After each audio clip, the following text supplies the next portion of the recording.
Ready start.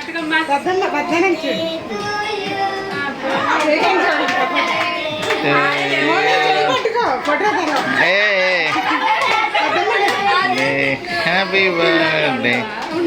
నువ్వు కూడా cut చేయమ్మా. బద్దమ్మ పెట్టాలి మార్నింగ్ ఫస్ట్. కట్ అయిపోయింది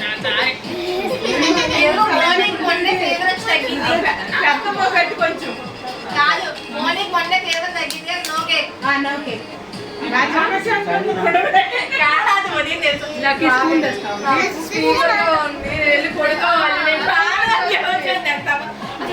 కొనుగుతుంది అరే నాకు దగ్గర నాకు ఎందుకు పెట్టలేదు అంట నోట్లో చెప్పినా ఏం వినిపించలేదు వచ్చాయి అదేమో వెళ్ళిపోవాలి. ఓకేనా? ఇంకా అయిపోయింది. ఇంకా అయిపోయింది. ఇస్తాను నువ్వు బయలుదేరు. పెట్టాక చేయడానికి